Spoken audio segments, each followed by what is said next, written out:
Lady from North Carolina is recognized. Thank you. I move to strike the last word. The General Lady is recognized under the 5-minute rule. Thank you, Mr. Chairman. Yet again, this committee is wasting its time on this bill when we could be addressing actual issues that greatly affect athlete safety and sexual abuse. And you know, the Energy and Commerce Committee actually has had some amazing hearings on this issue. Have we? No. Unfortunately, 31 former NC State student athletes have signed on to a lawsuit in my district alleging that the university did not do enough to protect them from being sexually abused by its former director of sports medicine. And we all know from the prodigious amount of reporting that at least 177 former Ohio State student athletes came forward alleging sexual abuse by a team doctor that took place over 2 decades. We shouldn't forget that sexual abuse of athletes also includes male athletes, and that was the case both at NC State and Ohio State. And I have had victims of sexual abuse in amateur sports in my office telling me how harrowing their experiences have been and that Congress has not done enough. In 2017, Congress did act and created an organization that investigates abuse in sports, creating reporting processes and providing some training to prevent abuses. This organization was immediately overwhelmed with reports and has struggled. Last Congress, I introduced a bipartisan bill, the Safer Sports for Athletes Act, that would improve the investigative process and ensure that national governing bodies for sports get the information they need to keep predators out of sports. I plan on reintroducing this bill very soon with my Republican colleagues. And I would hope that members of this committee would sign on to the bill and that this committee, in addition to the Energy and Commerce Committee, could have hearings on what is really threatening amateur athletes, both women and men, in sports. I've met with these victims on multiple occasions and listened to their stories. I've had male athletes cry in my office. This isn't a political game. It's about the lives and safety of young athletes and our responsibility to deal with rampant problems and protect these athletes' futures. If this committee truly cared about protecting athletes and not just having a charade, we would focus on what we saw happen both at NC State and Ohio State and in Michigan and so many other places. But instead, we're wasting time on the latest culture war obsession rather than protecting the next generation. I urge this committee to actually start focusing on some serious issues that affect most communities in America. I want to protect amateur athletes. Help me do it. And please, please have this committee put its focus where it belongs. I yield back. General Lady yields back. Further discussion on the amendment nature and substitute. Mr. Biggs.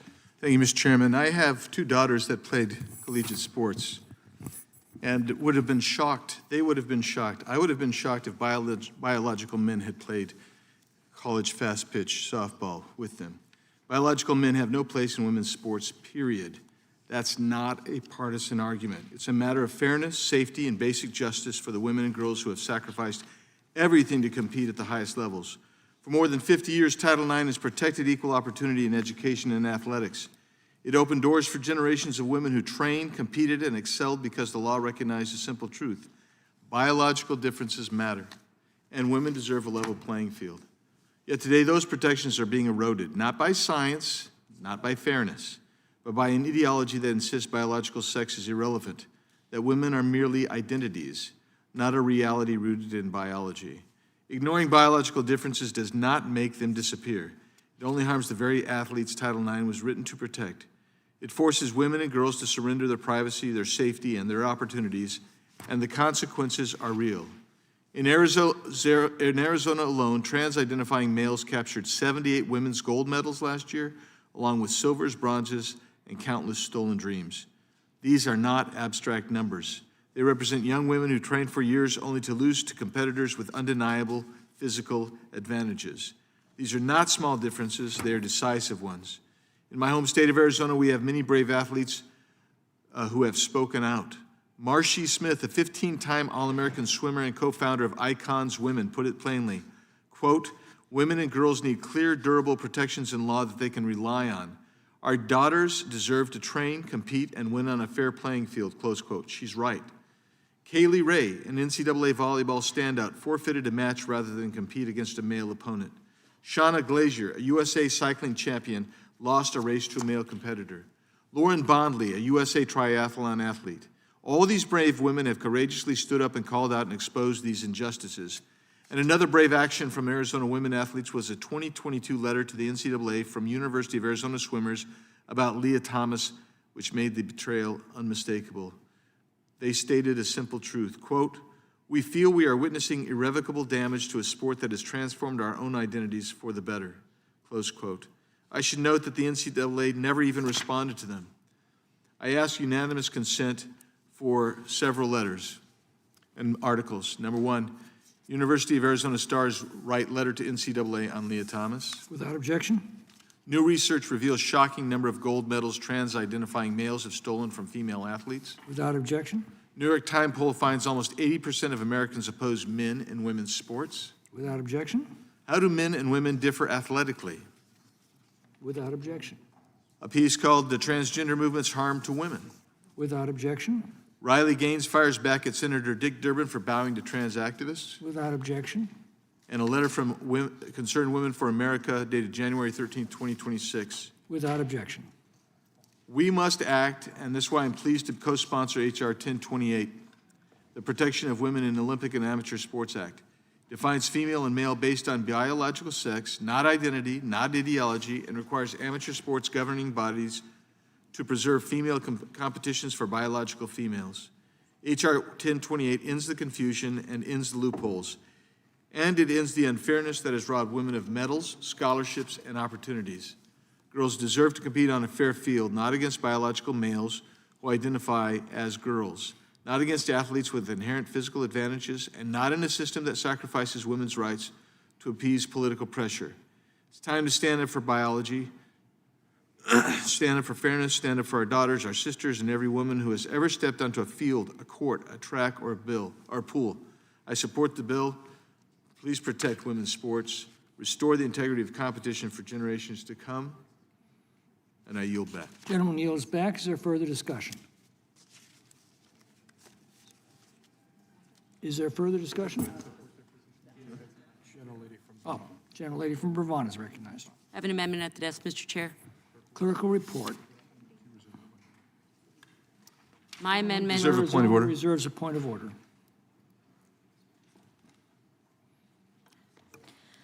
My amendment would all. Gentlelady will suspend. Clerk will report the amendment. Amendment to the amendment in the nature of a substitute to H.R. 1028 offered by Ms. Ballant. Page 2, line 10. Without objection, the amendment in the nature, without objection, the amendment we considered read, and the gentlelady from Vermont is recognized. Thank you, for 5 Mr. Chair. minutes to explain the amendment. My amendment would alter the bill text to prohibit sweeping bans on trans girls and women participating in girls and women's sports.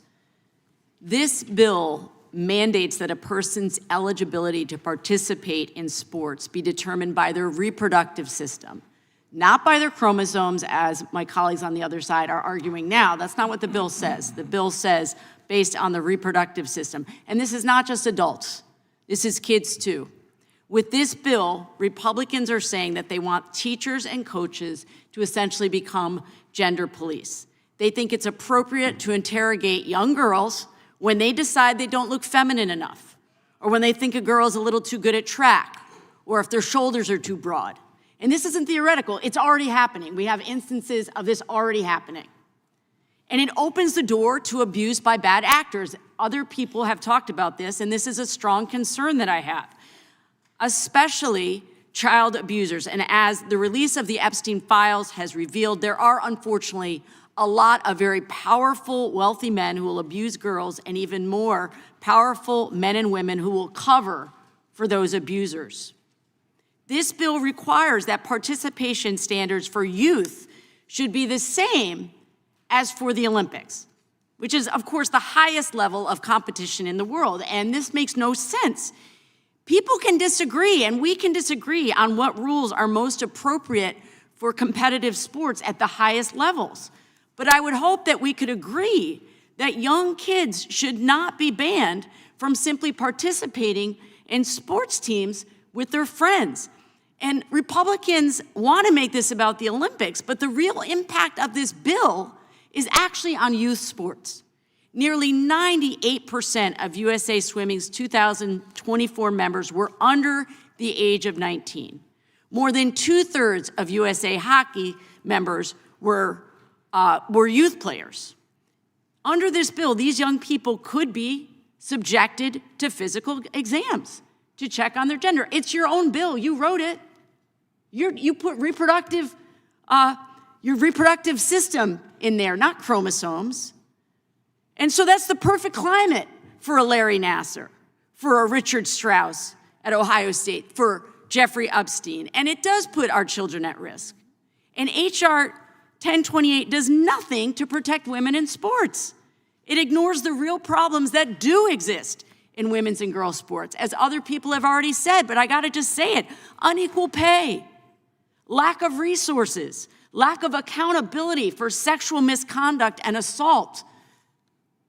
Women's sports still have a massive gender pay gap. The average NBA player makes almost 80 times more than their WNBA counterparts. And instead of putting more money towards women's sports, this bill will force sports organizations to pay for costly and invasive screening procedures, or they risk losing their certification. Instead of doing something about these very real problems that we're hearing about today, this bill is once again, unfortunately, about fear-mongering. It will continue to incite bullies and violence against innocent people, and it will cause mental anguish for children who just want to participate in sports and their families. My amendment centers the bill on a theme I hope we can all agree on, which is sports are for everyone. And the International Olympic Committee has said as much, stating that, quote, for athletes participating in sports up to the start of puberty, the committee feels strongly that fairness should prioritize inclusion and participation.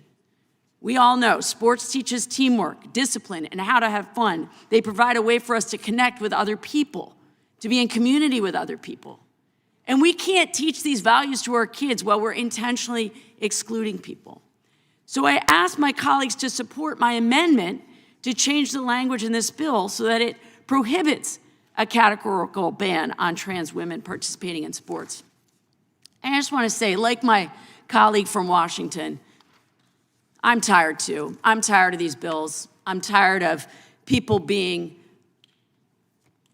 scapegoated for all the problems in society. And I just want to say, trans people are not responsible for the fact that you can't afford housing in this country, or you can't afford education or health care. They're not responsible for the tariff regime that is driving up the costs of all the goods. Once again, we're here using our time to pick on a very small minority of people in this country who just want to live. And I just want to also say, most recent Fox News poll shows by 22 points, the American public trusts Democrats more to deal with transgender issues than Republicans, and I yield back. And the lady's time has expired. Is there further discussion on the amendment? Mr. Van Drew.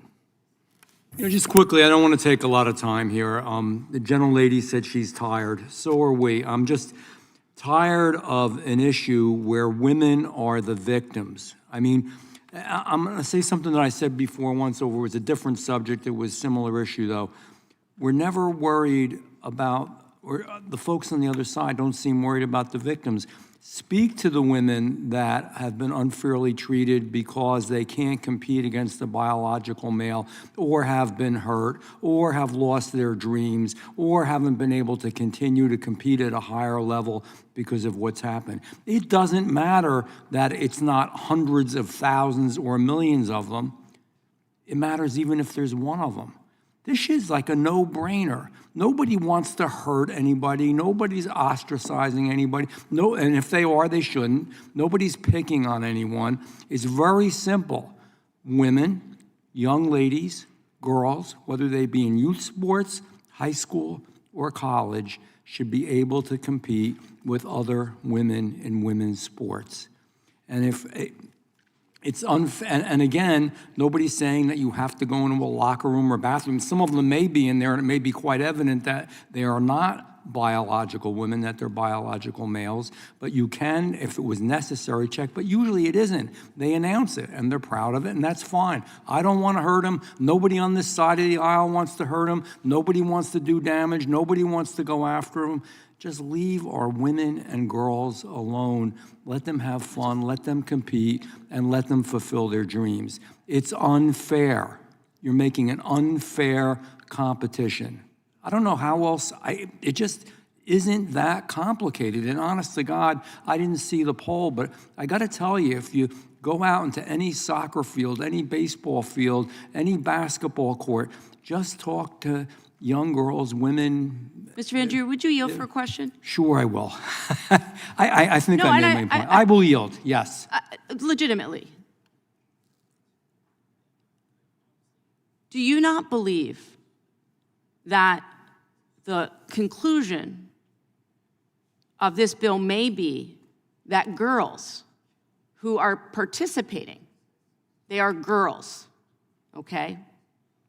Biological girls, to use your terminology. You don't believe that there will be examples of bullying by people on their teams because they're physically looking the way that other people don't think they should look? This bill doesn't create that. Do I think it happens in many ways? Because you just said there is no bullying that's happening. You said there's no bullying that's happening. Yes. No, I said we don't want to do that. You don't want to do That's not that. the purpose. I'm going to reclaim my time. That's unfortunately human nature. Sometimes it's base, sometimes it's wrong. Nobody should go through that, whatever they are, whatever color, whatever sexual. I don't care. As I said in the beginning of this conversation, I don't care what you are, what you do in your bedroom. Don't force it on me. Don't force it on my kids. Don't make me pay for it. That's all that we're basically asking here. Just fairness. Is anybody on the other side going to say, man, I really feel sorry for this girl who worked so hard and should have won, but she didn't because she was competing against somebody that normally she wouldn't have? Do we feel bad for her? Are we sorry for her? Or are we worried about her rights, her family's rights? I don't hear that. I'm so, and I'm going to wrap this up, tired of us so focused on such a small group of people that nobody wants to bother, that nobody wants to hurt, but we shouldn't allow them to hurt young women either. Let's just everybody leave everybody alone and do what you're supposed to. I don't care what sex you think. I think biologically people are either male or female. What you think you are, going back to the ranking member, I mean, you can declare yourself anything. You know, and I'm not trying to be flip, I'm not. There are people, we've heard it, we've read it, it is factual, that there are some people in schools now that say they're a dog or a cat and even want to go to the bathroom in a litter box. We've all read the stories, they're reality. I don't know that that makes you that, but I'm not going to interfere with that. I don't want it. I just don't want you to hurt the good people that want to live their life and be left alone. With that, I yield back. Gentleman yields back for the discussion. Ms. Kamlager-Duff. Thank you, Mr. Chair. I want to support my colleague's amendment. I want to actually also support my colleague from North Carolina, her amendment as well, and I associate myself with both of their remarks. Both of you from Vermont and North Carolina. Yeah, okay. Yeah, well, let's talk about privacy and protection and safety. For the record, I do want to protect our athletes. I want to protect our boy athletes. I want to protect our girl athletes. I want to protect our girls. The president of the NCAA, and I know this was shared earlier, did tell Congress that there are less than 10, and not all of them are transgender women. There are less than 10 of the more than 500,000 NCAA athletes that this bill and these kinds of bills would be targeting. That is a small number. That is a small number to be using up so much of this committee's time when there are legitimate issues that are actually impacting someone's livelihood and their ability to be alive and to live safely. If we are going to talk about keeping predators out of our sports, I mean, the biggest predator is the NCAA mafia that is so focused on the bodies of our athletes and making revenue, getting more and more money. Scholarship's not a priority, their mental health isn't a priority, their physical health isn't a priority. Why don't we talk about how to rein that entity in? But we don't. We don't. Why don't we talk about, yes, the pedophiles who have preyed on our young athletes, our boy athletes and our girl athletes? Larry Nassar was a name that was brought up. Where is the horror and outrage and shock over what that individual did? At one point, we were debating a bill where adults would be responsible for checking the genitalia of young kids, like to make a determination of who was a boy or who was a girl. And I'm sorry, no one here who is a parent or is a godparent or an uncle or an aunt to a child would be okay hearing some story of some rando who's now been authorized to check the genitalia of their child because they just want to make sure of something. Get out of here. Get out of here. Go straight to jail. And if you're talking about, well, the women are the victims, the girls are the victims, let's fight for them. Yeah, okay. There's a list of young girls in those Epstein files. There is a young child, a minor, okay, in her journal, documentation of exploitation, sexual abuse, rape, and forced abortion, a survivor of Epstein. We're not talking about her. In this latest tranche, not the full release of the files. An 11 or 12 or 13-year-old girl, naked, tied up, spread with her legs open, on a man's knee, being burned with a magnifying glass. No one is sharing any outrage over that. I see your face. Exactly. That was my face too. Disgusting, egregious, horrific, a child. If that was your child, and you have a DOJ that is putting the names of these women out there to be attacked and abused and vilified, and no one has any outrage, but you're going to go up in arms and have all this drama about a transgender person. Most people, real talk, have never even met a transgender person. It's like a boogeyman. Like, talk about fight for these girls that are in these files that were abused, burned up, raped. I yield back. Gentlelady's time has expired. Further discussion, Ms. Hagman.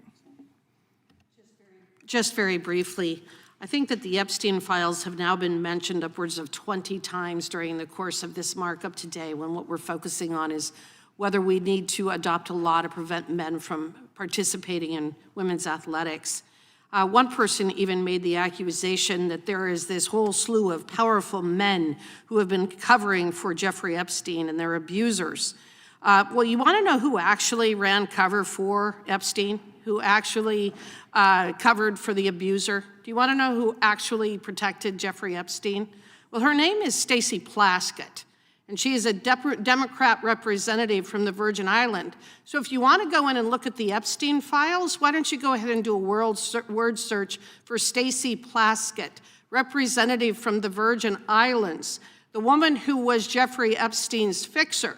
So if you want to talk about powerful men covering for Epstein, I think Stacey Plaskett has something as well to answer for being Jeffrey Epstein's fixer. So I would start on that side of the aisle to determine what kind of work she was doing for Mr. Epstein, because we know that she was his fixer, and her name is in the Epstein files repeatedly. So I think that what we really need to focus on here is the bill at hand, which is whether men should be allowed to compete in women's sports. I think we need to get back and kind of focus what we're talking about here, and that's what it is. If you want to talk about Epstein, I think the first person we need to go to is Stacey Plaskett. If you want to talk about the issue at hand, let's focus on this. With that, I yield back. Gentlelady yields back. Further discussion? Mr. Raskin. Thank you very much, Mr. Chairman. And I rise in support of the gentlelady's amendment. Let me just respond immediately to what we just heard. Donald Trump was, by Jeffrey Epstein's own account, Jeffrey Epstein's closest friend for more than a decade. I'm happy to yield to the gentle lady from Wyoming if she chooses to deny that or has some evidence to rebuff that. Absolutely, absolutely. Oh, you don't accept any of the photographic? No evidence of that whatsoever. Have you ever seen a photograph of Jeffrey? Who was your I'm attorney? reclaiming my time, Ms. Hagman. Reclaiming my time, Ms. Hagman. Who was Epstein's attorney? I'm reclaiming my time. The committee will come to order. I'm very happy. Mr. Raskin controls the time. Mr. Raskin. There are tons of photographs of Jeffrey Epstein and Donald Trump, which the gentlelady apparently chooses not to see with her own eyes. There's lots of video. What's the last date of There's what? lots of video evidence of it. They were best friends for more than a decade. Okay? You will find a lot of stuff out. If you are hinging your case on the idea that Donald Trump didn't know Jeffrey Epstein, you are in for a very serious public collapse, if that's your argument, as this comes forward. That wasn't my you argument. Cannot compare. My argument is about Stacey Plaskett. Excuse me, I'd like my time restored, okay? The committee will be in order. Mr. Raskin controls the time, and he has not yielded. Mr. Raskin. Stacey Plaskett is barely a comma in the encyclopedia of Donald Trump's complicity and involvement with Jeffrey Epstein and his international human sex trafficking ring. Okay, and if you don't understand that and you don't believe it, then you've not done anything to familiarize yourself with the evidence, Ms. Hageman. I'm sorry. And I know that your predecessor in office, Ms. Cheney, would have done that. She was scrupulous and she was studious and she took the facts seriously and she was not an ideologue who just fell for a cult leader. Okay? Now, back to the matter at hand.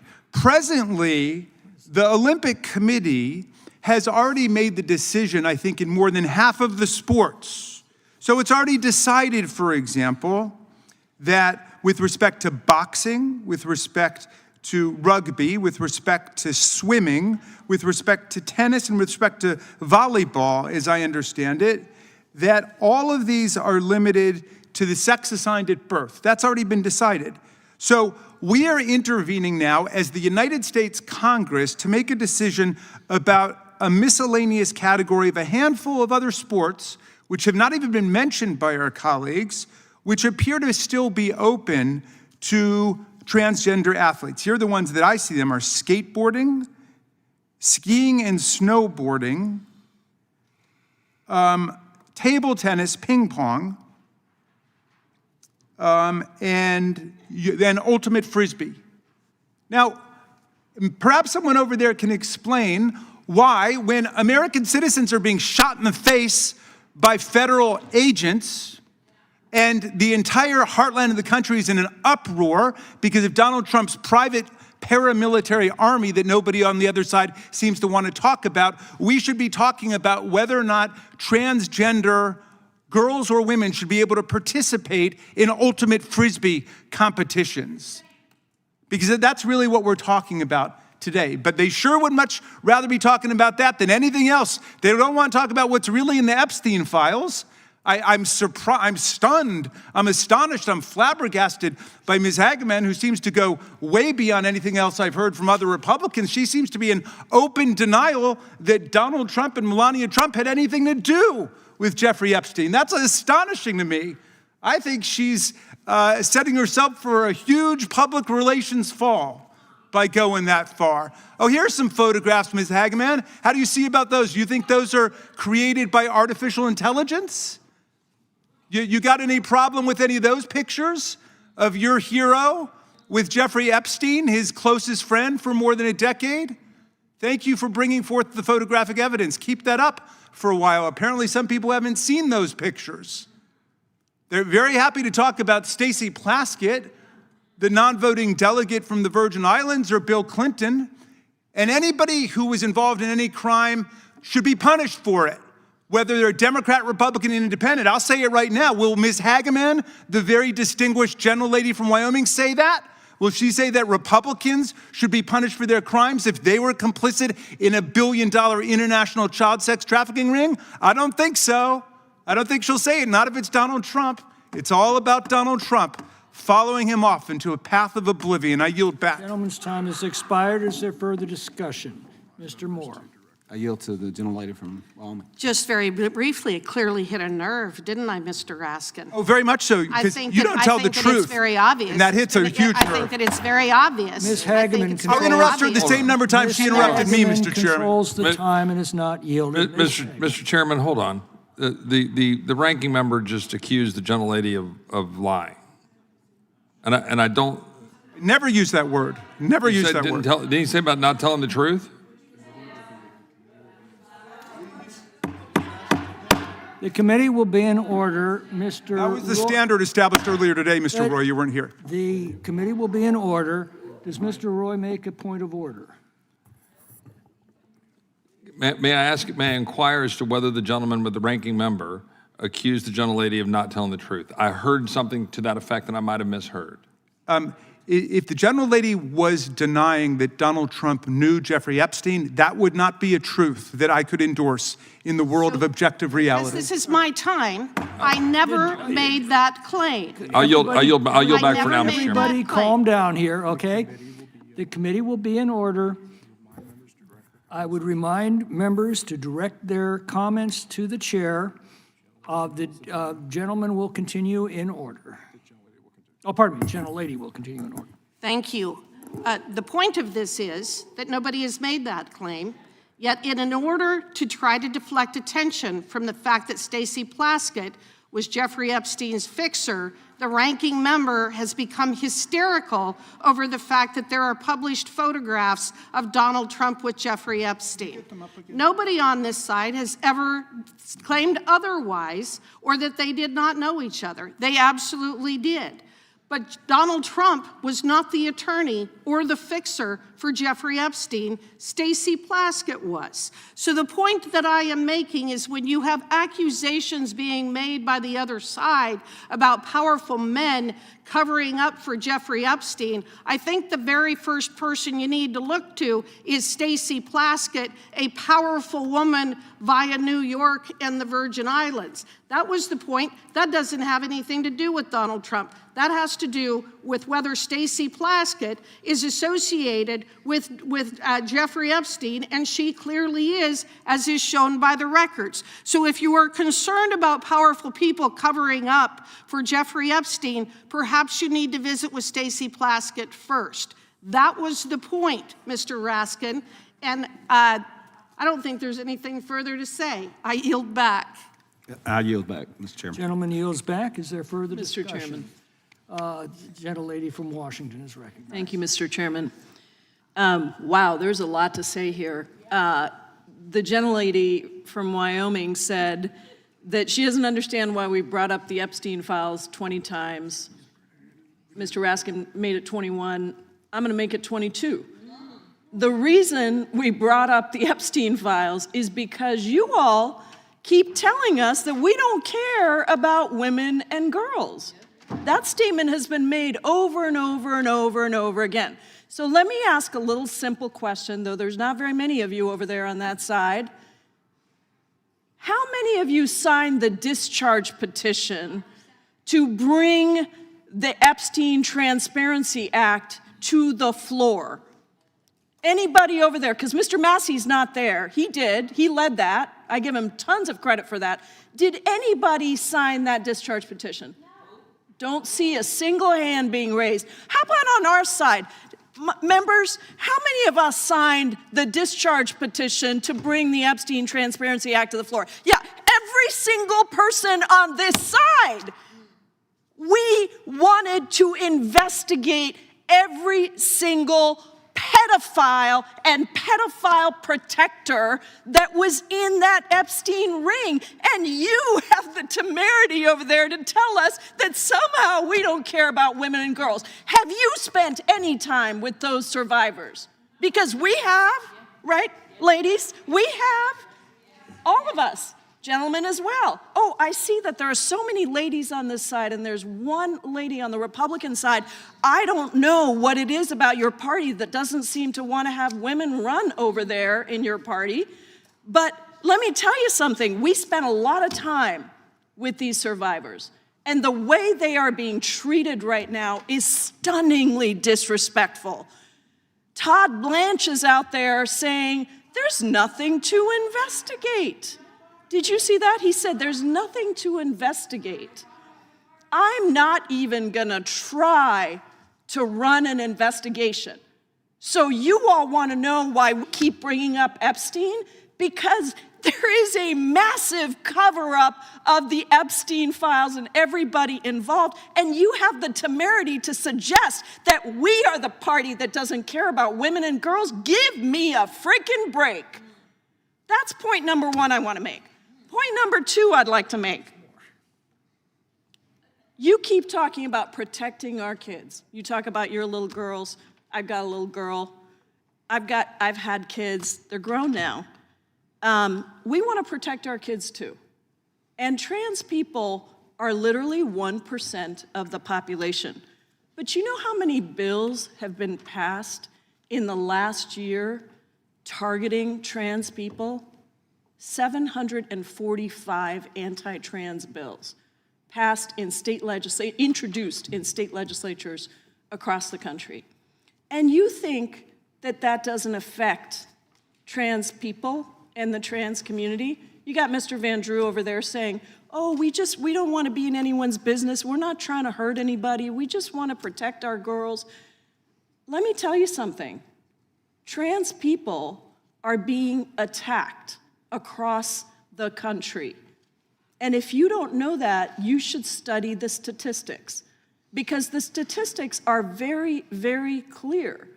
There has been double-digit increases in violence against trans people since you all started introducing these bills across the country. 52% of all anti-LGBTQ incidents in the last year were directed towards trans people. And those of us that actually know and have trans people in our families know exactly what that means for them. They're carrying mace around, they're afraid of what's gonna happen to them. They feel like they're not allowed to be who they are. And they're 1% of the population. They don't understand why you are obsessed with them. Point number three I wanna make. You talk about all these things as if they're settled.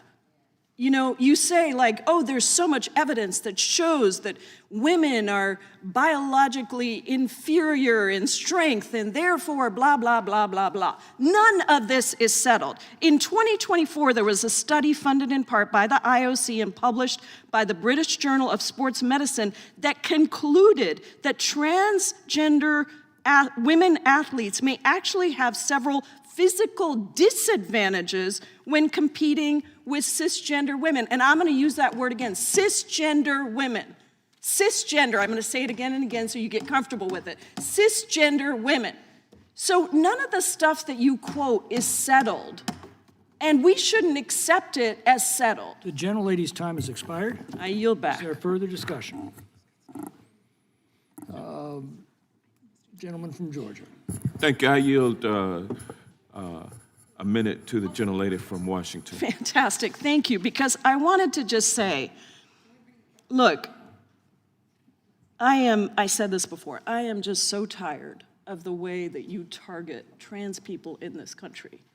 I don't think you, Hey, I don't know if you've talked to a trans person, I don't know if you have family members who are trans, but it puts people in very real danger. It heightens people's fears of trans people. There's nothing to fear from trans people, just get to know some. This is what happened with gay marriage early on, with marriage equality. People were like, oh my God, can't possibly tolerate marriage equality. But then guess what? You started to realize that we're all just people, but don't try to tell us that you're protecting women and girls and that you're not harming trans people. Because A, you're not protecting women and girls, and none of you signed that discharge petition for the Epstein files to bring those files out into the open, and B, you're harming trans people, period, with things that are not science. So just don't delude yourselves. Thank you. Mr. Johnson, I yield to you. thank you, and I yield to the gentlelady, Rep. Balint. Just briefly, and I can't believe I actually have to say this on the record, but because Mr. Van Drew, my colleague from New Jersey, weighed into this, I just want to be really clear that he spent his time continuing to spread a rumor that has been debunked over and over and over again. There were never litter boxes in schools. There were never kids dressed as dogs or cats using litter boxes.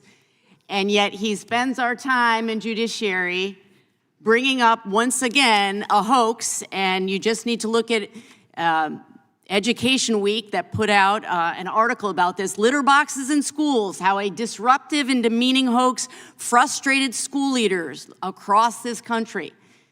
That was yet another instance of people trying to use a hoax to once again go after LGBTQ people in schools. It was, if we allow LGBTQ people to be themselves, what will be next? It will be people dressed as cats and dogs using litter boxes. And so it never happened. It's not happening. And I can't believe that here in the Judiciary Committee of the United States House, I have to make that clear. And Mr. Johnson, thank you so much. I yield back to you. Thank you. I can't believe I just walked into the Judiciary Committee meeting, and this is a markup of 2 bills. We've been at it all day on one bill, and looks like we're going to spend half the night on a protection of women in Olympic and amateur sports bill. How ridiculous at this point in time, with our democracy crumbling, with prices going through the roof,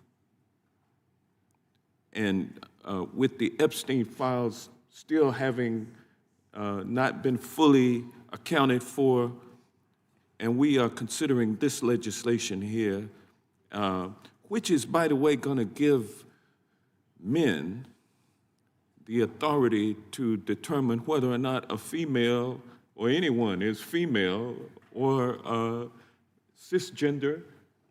Go look it up. It's real. Or whatever they decide that the person is. I mean, it's going to be a man's decision. I mean, we're taking ourselves backwards to the caveman era. It's just really ridiculous that I have walked into this hearing at this particular time. Gosh. I yield back. I have nothing left. Gentlemen, I'll yield balance. I just, the gentlelady's remarks refuting the most recent cat-dog fallacy, which I wasn't aware of, brings to mind a fascinating article I read last night by Professor Tim Snyder, who's from Ohio. And he was recalling how during the campaign, both Vice President J.D. Vance and Donald Trump were promoting the absolute lie that there were Haitian Americans in Springfield, Ohio, eating dogs and cats, as well as eating pigeons and other birds. Well, all of it appears, according to Professor Snyder, to be a setup for an attempt to try to displace the entire Haitian American population, which has now been subject to termination of TPS, and to get them out of Springfield. But there was a court ruling, one yesterday on that. But check out his writing about that particular myth. Thank you. I yield Gentleman's back. time has expired. Is there further discussion? Seeing none, the question's on the adoption of the amendment offered by the gentlelady from Vermont. Those in favor of the amendment say aye. Aye. Those opposed say no. No. The noes appear to have it. Recorded vote is requested. The clerk will call the roll. Mr. Jordan, Mr. Isa, Mr. Biggs, Mr. Biggs, Mr. Biggs votes no. Mr. McClintock? No. Mr. McClintock votes no. Mr. Tiffany? Mr. Massey? Mr. Roy? No. Mr. Roy votes no. Mr. Fitzgerald? Mr. Klein? Mr. Gooden? Mr. Van Drew? No. Mr. Van Drew votes no. Mr. Nels? Mr. Moore? Mr. Moore votes no. Mr. Kiley? Ms. Hageman? Ms. Lee? Mr. Hunt? Mr. Fry? Mr. Grothman? Mr. Grothman votes no. Mr. Knott? Mr. Harris? Mr. Harris votes no. Mr. Onder? Mr. Schmidt? Mr. Gill? Mr. Gill votes no. Mr. Baumgartner? Mr. Raskin? Aye. Mr. Raskin votes aye. Mr. Nadler? Ms. Lofgren? Mr. Cohen? Mr. Johnson? Mr. Johnson votes yes. Mr. Swalwell? Mr. Liu? Ms. Jayapal? Ms. Jayapal votes yes. Mr. Correa? Mr. Correa votes yes. Ms. Scanlon? Ms. Scanlon votes yes. Mr. Neguse?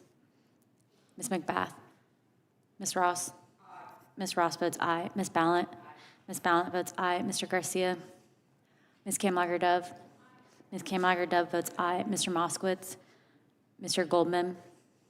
Ms. Crockett? Ms. Crockett votes aye.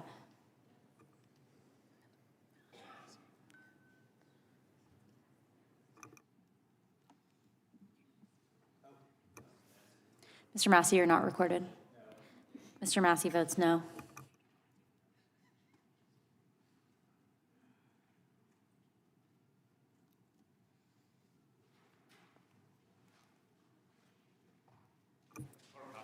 Mr. Kiley, you're not recorded.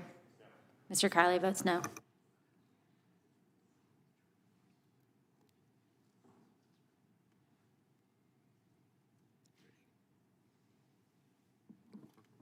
Clerk will report. Mr. Chairman, there are 9 ayes and 10 noes. The vote being 9 in the affirmative and 10 in the negative, the amendment is not agreed to. Is there further discussion?